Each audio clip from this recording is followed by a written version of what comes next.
Ju përshëndes të nderuar shikues nga Blu Televizion, ku starton sot emisioni Atlas Njerëzor, i cili është një udhëtim mediatik ku çdo episod shndrohet në një koordinatë të re jetësore. Emisioni ndërton një hartë të gjallë përmes rrëfimeve personale, eksperiencave, përplasjeve dhe ëndrave që kanë formësuar individ të ndryshëm të shoqërisë sonë. Ndërkohë, qëllimi i këtij emisioni është që të sjellë pranë publikut histori autentike, që nuk janë vetëm kujtime individuale, por dhe pjesë e mozaikut të përbashkët shoqëror. Përmes këtyre koordinatave, publiku do të mësojë se si vendimet, përjetimet dhe rrethanat e ndryshme kthehen në udhërrëfyes të jetës. Kam zgjedhur që në këtë episod të parë të Atlas Njerëzor unë të flas me një poete. Poete sepse dhe vetë poezia është një hartë e brendshme e jetës. Kam kënaqësinë që të kem të ftuar sot Rachel Solomon. Rachel Solomon është një poete bashkëkohore, është shqiptare amerikane e komunitetit hebre. Përshëndetje dhe mirë se erdhe. Përshëndetje Frosina. Ju falemnderit për nderin që më bët. Jam e lumtur që jam në Vlorë, jam e lumtur që marr pjesë në këtë emisionin tuaj kaq të bukur. Rachel, do më lejosh që të flas me ti? Po, natyrisht. Kam parë 4 vëllimet tuaja që më herët ju i keni promovuar në Bibliotekën Publike Shefqet Musaraj dhe nga libri 2 gur, 2 flamuj, unë kam zgjedhur poezin 2 gur, 2 flamuj që vëllimi ka marrë titullin. Dhe dua të citoj 2 vargje. Në trastën e dhimbshme të kurbetit nuk ka as buk, as ujë të ftohtë. Në zemrën e saj shtrënguar, veç 2 gur të ngrohtë. Atëre, kuptohet që përvëlon malli te gurët. Kush janë gurët? Gurët janë simbol i dashurisë, janë simbol i qëndresës dhe janë shkurtimisht në Izrael, kur shkojnë në Përvareza, ne kemi çojmë tufa me lule. Kurse atje çojnë gur. Dhe unë pyeta, përse vjet guri dhe jo lulet? Më thanë, e para, lulet duhet jetojnë, dhe e dyta, guri nuk prishet, është rezistencë. Do me thënë, sa herë që vesh, e gjen gurin aty. Dhe këtu më lindi ideja për t'i lëvizur këta gurët që i mbaj gjithmonë me vete, një nga Jeruzalemi dhe një nga Vlora. Janë gur më mëdheu. Gur më mëdheu dhe atdheu. Dhe atdheu. Rachel, keni lindur në Vlorë. Po. Dhe cila është jeta juaj shkurtimisht për të kaluar tek harta, se ne jemi në Atlas tani, do flasim dhe me termat e Atlasit. Harta e jetës suaj.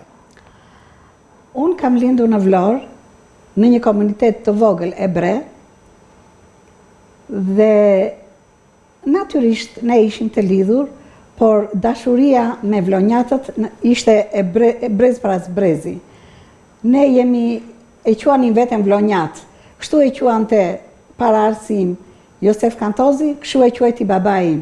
Biles babaim ka vdekur në Izrael me emrin e Vlorës në gojë. Dhe më duket sikur mala, përveç dashurisë që unë kam për Vlorën, dhe ja transmetoj fëmijëve të mi, sikur e kam amanet që të vita prek Vlorën, të marrë një dorë dhe nga Vlora e marrë me vete. Vini shpesh në Vlorë? Vini shpesh? Po, unë vi shpesh në Vlorë. Po thuaj njerë në vit, njerë në vit e gjysëm. Po. Sepse malli ishte i madh. Dhe nuk jeni nga ato turiste që doni të bëni plazhin e tjerë, apo jo? Është më e gjerë gama e ardhjes tuaj këtu? Për plazhin, më merr malli natyrisht për Adriatikun, po unë jetoj në buzë të detit. Unë e kam shtëpinë me pishin, që nuk kam kaq shumë mall që të vinë në Vlorë për të bërë plazh. Malli që është për mua, është për Vlorën, është për njerëzit, për vlonjatët e vërtet, që sot unë i quaj vëllezër dhe motra.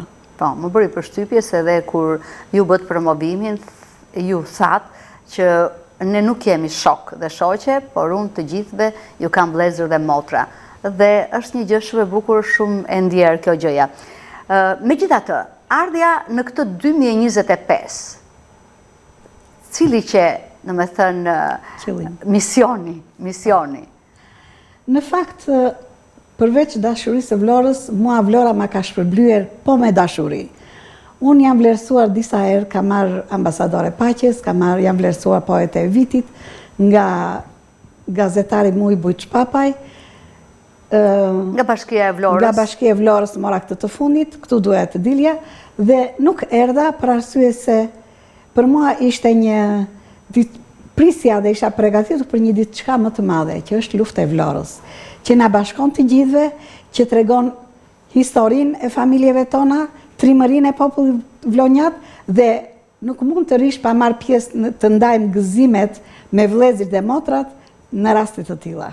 Pra, erdhët për 105 vjetorin e luftës së Vlorës, 1920. Ka një lidhje të veçantë Rachel Solomon me këtë ngjarje?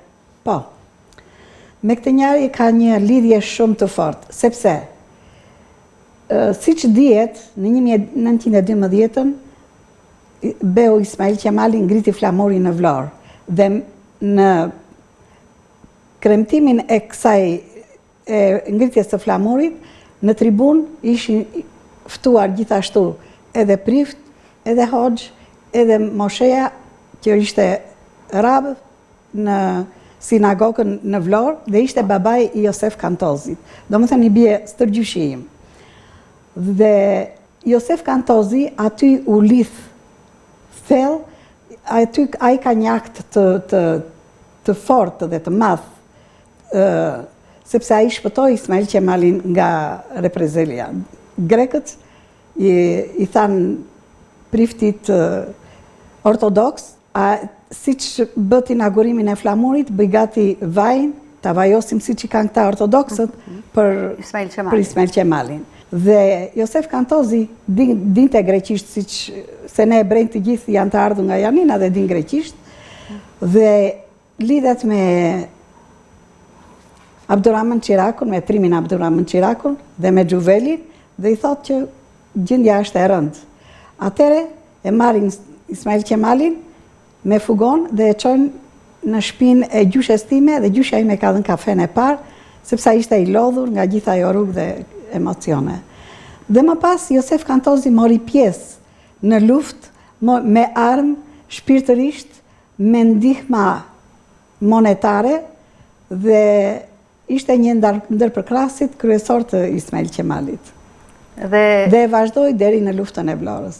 Dhe kjo ju bën patjetër dhe kjo më bën krenare, më bën të lidhe më shumë, do me thënë unë erdha për të vazhduar atë që ai nisi Josef Kantozi, që respektimin dhe dashurin dhe trimërin dhe besën si që na ka lidhur gjithmonë ne me vlonjatët dhe me shqiptarët. Është krenari, është mall, është nostalgji për njerëz të tillë që janë jo vetëm familjar të tut, por që marrin pjesë dhe udhëheqin kauza të rëndësishme kombëtare. Është një gjë shumë e bukur. Ndërkohë, Rachel, sot je midis Vlorës, Amerikës dhe Izraelit. Si qëndron Rachel Solomon në këtë trekëndësh?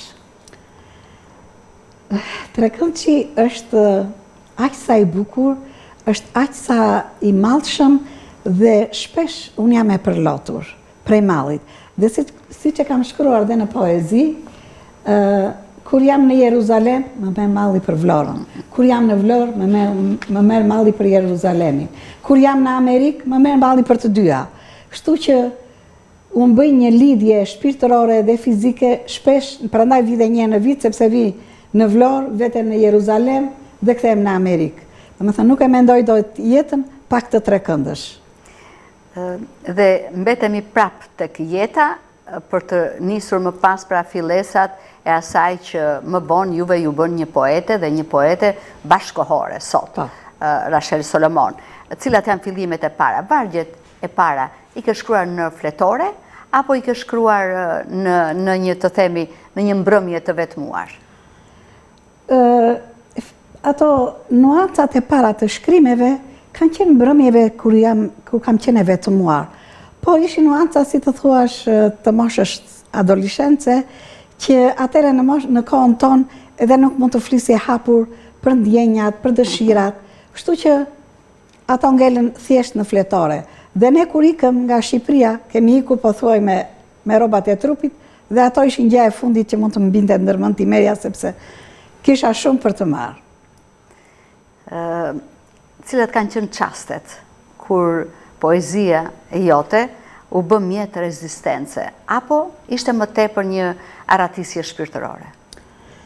Poezia ime mori forcë dhe prej dashurisë Vlorës, prej dashurisë e Izraelit, prej mallit që më diqte, dhe në librin tim të parë Një puthje për ty nga Jeruzalemi, ku është dhe pamja e Vlorës dhe e Jeruzalemit bashk, ku dua të tregoj se nga Jeruzalemi i dërgoj puthje Vlorës. Poezia e parë është Shqipja, gjua e nënës time. Dhe kjo është jo pa qëllim.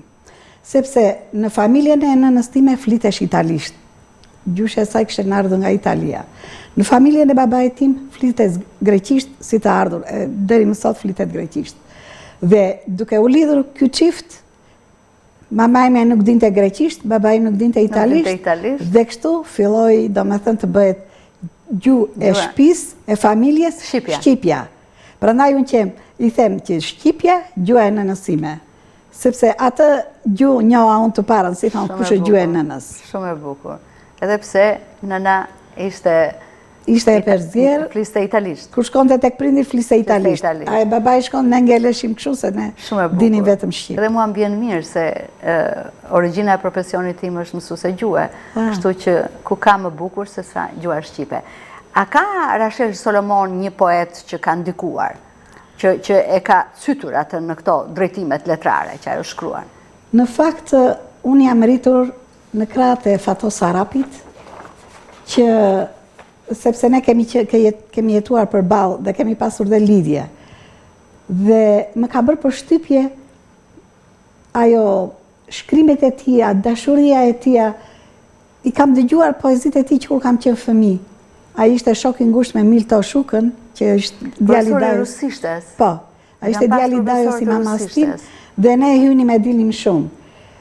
Gjithashtu poezitë e Ali Aslanit janë për Vlorën, që të Vlorën dhe Vlorën thelbe kam në zemër. Po, nuk është vërtet. Ndërsa kur shkova në Izrael, u njoha me një poet prap, që ishte poezia e tij është poezia që ja ka kushtuar babait, familjes, Yehuda Amichai.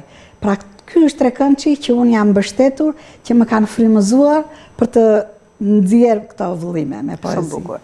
Dhe ne, e dashur Rachel, jemi gjithmonë në Atlas dhe shkojmë tani tek koordinata e dhimbjes. Cilat janë periudhat më të vështira të Rachel Solomonit? Periudhat më të vështira janë... Ne në Shqipëri nuk ishte shumë diferencë, por megjithatë ndjenim një farë diferencimi mes të tjerëve.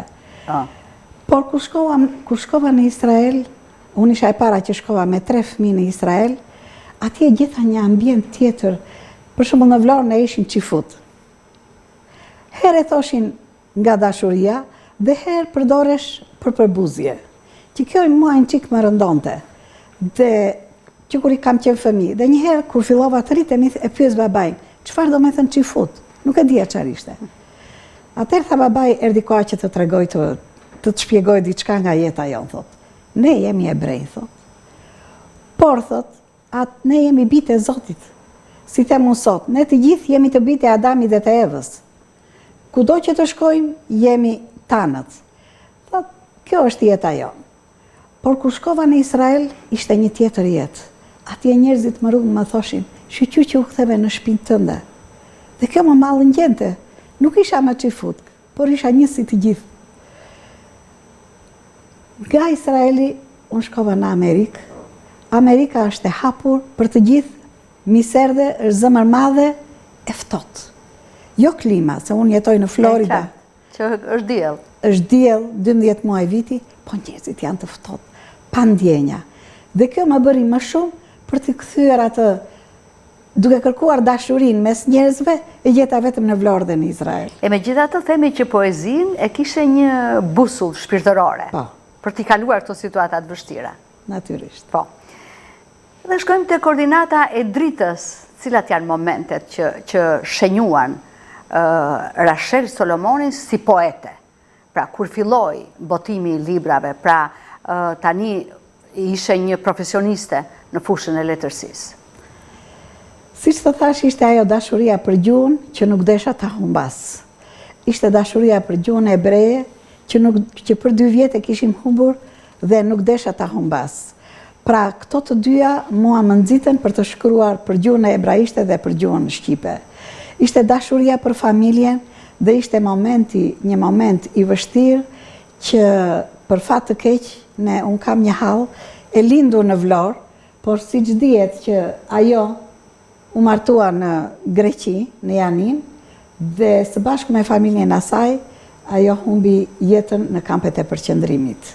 Gjë kjo që nuk ndodhi tek ne hebrejt në Shqipëri, dhe këtë unë e kam ngritur me të madhe në Izrael, sepse nga që Shqipëria ishte e mbyllur në Izrael, nuk e njihnin Shqipërinë, nuk kishin idenë se kishte hebrej në Shqipëri. Dhe të gjithë habiteshin kur i thosha, në Shqipëri asnjë hebrej nuk ndodhi. Siç e kam bërë në poezinë kushtuar kushurisë time Ana Cohen, i them asnjë nga ne, as ti, as unë, as të tjerët nuk u bëm Ana Frank. Ana Frank, është bukur, vërtet. Dhe Shqipëria dallohet, dhe kjo është një nga vlerat e Shqipërisë. Besa e shqiptarit për ne është jetë, na dha jetë. Dhe më shumë se jetë nuk e asgjë të shtrenjtë. Motivi fuqishëm shumë.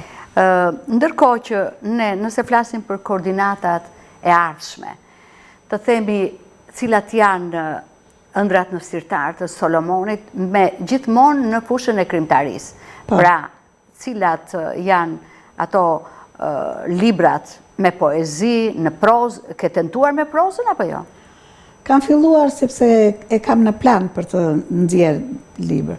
Në fakt kam librin e 5 me poezi, që e kam në dorë për punimet e fundit, dhe atë që dua të bëj një autobiografi timen, të jetës time, sepse në librin e 3 e kam titulluar 3 ura koshër, që do me thënë. Çfarë do të thotë koshër? Okej. Kosher është një shprehje në hebraisht, por që e përdorin shumë dhe në Amerikë, është diçka, përdoret për ushqim në fakt. Ushqim i pastër, jo në kuptimin e gatuar pastër, e pa përzier. Mirë po përdoret për shumë për biseda të pastra, kosher. Shoqëri kosher, do me thënë, që pa dhe është simbol i një pastërtie. Pastërti shpirtërore, pastërti shoqërie. 3 ura? 3 ura, kosher. Sepse ura e parë ishte nga Shqipëria në Izrael. Në ratë të parë është nga Izraeli në Shqipëri. Nga Shqipëria në Izrael, nga Izraeli në Amerikë. Do me thënë, kjo është rruga që kam ndjekur unë dhe kam mbetur e pastër. Cili është? Dhe dua gjithashtu të shkruaj një monografi për jetën dhe veprën e Josef Kantozit, që mori pjesë në luftën e Vlorës.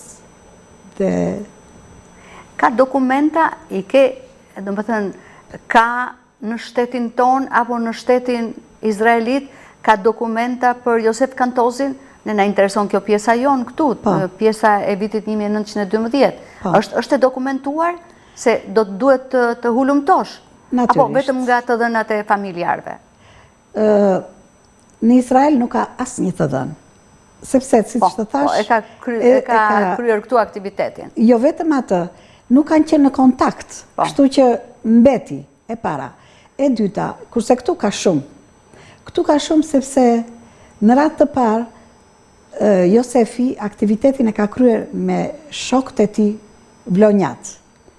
Dhe mbi të gjitha, ajo që mua më ka mbetur në mendje, vërtet, unë u rita me fotografitë e tij dhe kam fshirë lotët e gjyshes time për vllain e saj, sepse unë të thash mbaja emrin e vajzës së tij dhe gjithmonë, për shembull, babai më thoshte, përveç bukurisë që ka emri jot, ke detyra për të shlyer. Dhe kjo ishte arsyeja që unë i kam hyrë, sepse Josef Kantozin kishin shumë që e njihnin. Mirë po, nga që ati i vdik vajza 20 vjeçe, nuk pati fëmijë të tjerë, dhe siç dihet mbas çlirimit të gjithë pasanikët, përveç se u morën ato pasurinë, kush u ndëshkruan në këtë formë, kush në këtë formë, dhe Josef Kantozin mbeti i braktisur. Një nga shteti dhe e dyta nga familja. Sepse, si që ju thash, në periudhën e ngritjes së flamurit dhe të luftës së 20-s, në luftën e 20-s, Josefi luajti një rol të madh, duke ditur greqisht dhe italisht, po sidomos me italishten, ai bëri tregtinë e armëve me ushtarët italian. Dhe këtë e vu në re dhe natyrisht çoheshi në sinagogën e babait të tij me mjetin e tij të parë Opel që pruri ai në Shqipëri, makinën e parë.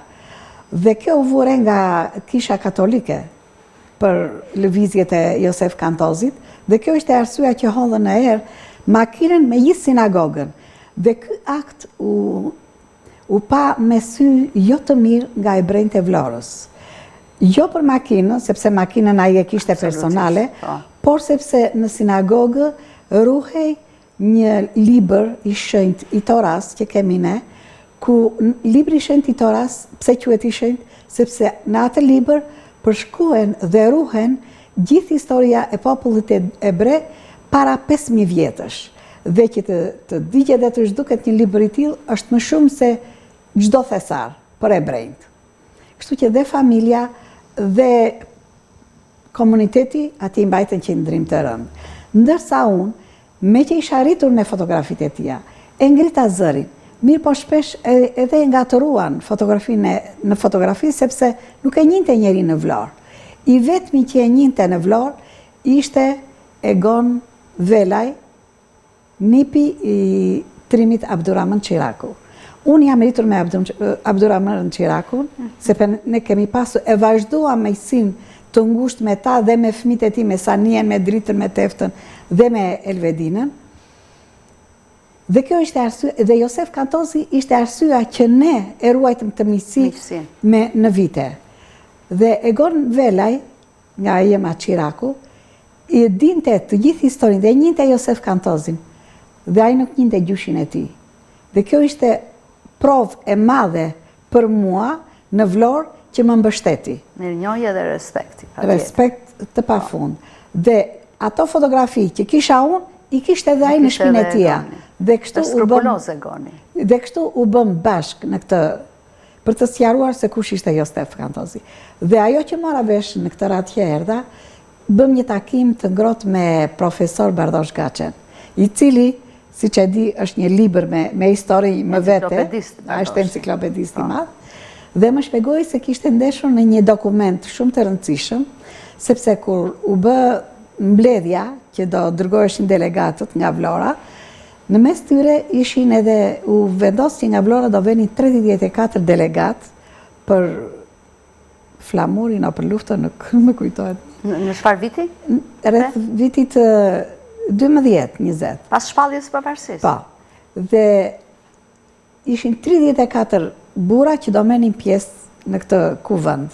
Dhe një ndër ta ishte Josef Kantozi. Ai më thot që pavarësisht që kemi dëgjuar, thot, po nuk prisja që të gjeja emrin, mbi emrin e tij dhe firmën e Josef Kantozit në këtë, domethënë kaq shumë i futur ishte edhe i lidhur ai me Vlorën. Dhe ju do hartoni monografinë për të. Po. Bukur shumë. Është amanet dhe për gjyshin tuaj dhe Rachel. Po. Ke lidhje e ndjek poezinë shqiptare, letërsinë shqiptare brenda Shqipërisë? Natyrisht. Unë e ndjek. Çfarë mendon? Mendoj se me kohën Shqipëria ka përparuar shumë, edhe në letërsi. Por në zemër mbeten, unë nuk e di, kur jam e mërzitur, siç them me ato gurë, me 2 gurë 2 flamur, kur më vjen të qaj sa të pëlcas, kokën mbështes se këto 2 flamur. Domethënë gjithmonë i kthehem të kaluarës, e kam më të dashur se sa këtë terren. Ose jam unë, ose është poezia e përparuar, por një çika i patriotizmi sikur është ulur, speur, dhe mua më dhëmb. Po, mendon që poezia mund ta ndryshojë botën? Botën duhet ta ndryshojmë të gjithë ne së bashku. Dhe lidhja dhe dashuria është ajo që do ndryshojë botën. Dhe ne duhet jemi, do me thëmë, brezi i vjetër duhet të punoj shumë, brezi jonë duhet të punoj shumë, ata të parët dan jetën, ne duhet të edukojmë brezin e ri. Që të lëmë stafetën të rinjve. Stafetën të rive në rrugën tonë, si që na i lanë ata koshër. Rachel Solomon nuk është emision që të përfshi politikën, por mua më ngacmon kjo gjë. Ju jeni e komunitetit hebre, pa çka se keni lindur në Vlorë, jetoni në Amerikë. Çfarë mendoni sot për luftën në Gaza? Është një situatë, është një panoram që përcillet për ditë në mediat vizive dhe të vret syrin, të shpon zemrën, ai momenti kur fëmijët shkojnë dhe kërkojnë të ushqehen, apo bombat që pulsasin në çdo vend dhe zhduken njerëz. Natyrisht. Lufta është e ashpër dhe lufta kërkon kurban.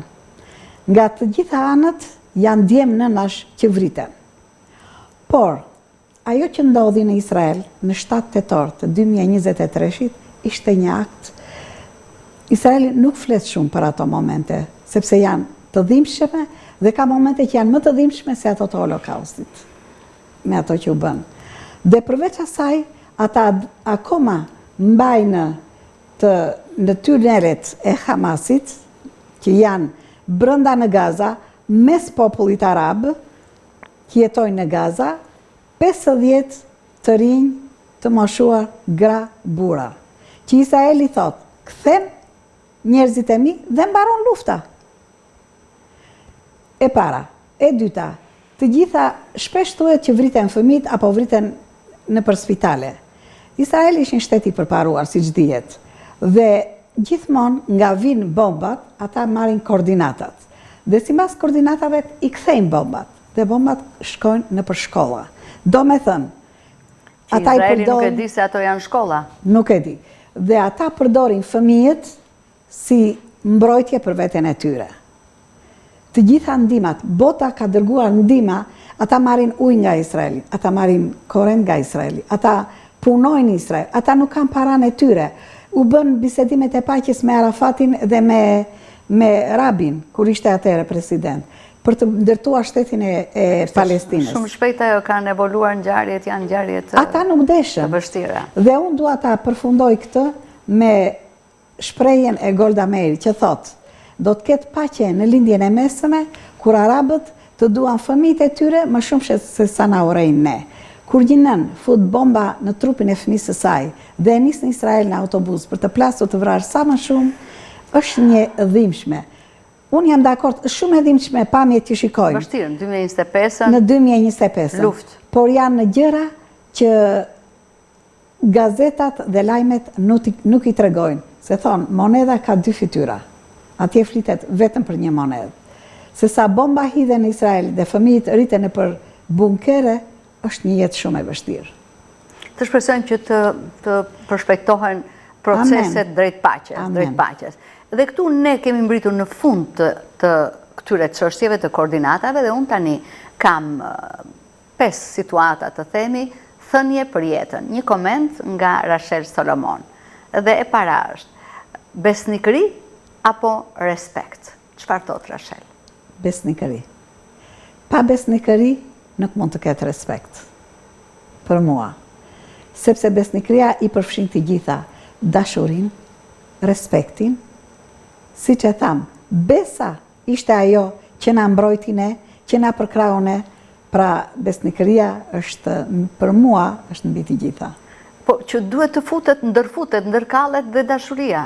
Se unë kur nuk e dua, nuk e respektoj dot. Natyrisht. Diçka. A kemi nevojë për më shumë miq për të ndjerë të lumtur?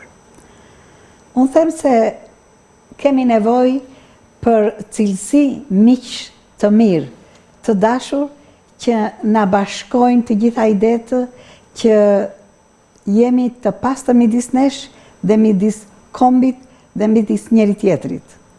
Bukur. Jeta më bëri shumë herë që të dert lot, por unë nuk e humba buzëqeshjen time. Është Rachel kështu? Po. Ka pasur situata? Ka pasur situata shumë të vështira në jetë dhe vërtet kam derdhur shumë lot. Edhe me disurave, edhe në familje, por unë asnjëherë nuk e kam humbur buzëqeshjen, sepse buzëqeshja është ajo si të them, si pjesë, do më thënë, i mbështjell të gjitha tek ajo një puthje për ty nga Jeruzalemi. Edhe pse kanë qenë lotët përpara, ajo puthja është simbol i mirësisë, i dashurisë, i ngrohtësisë, do më thënë, që e prek dhe i shpresës së bukur për të ardhmen. Kur nuk e kam kuptuar, pse njerëzit e drejtë, me zemër të mirë dhe shpirt të madh, e kanë shumë të vështirë jetën? Për mendimin tim është një moment që Zoti i vë në provë njerëzit e mirë. Për të parë, nëse vërtet janë të mirë dhe nëse janë mjaft të Zot, do me thënë energjik për të përballuar këto momente të vështira apo situata të vështira në jetë, dhe ai që është i mirë dhe që është pozitiv dhe që i shikon gjërat me perspektivë, gjithmonë i përballon. Ja del. Beson në Zot, Rachel Solomon?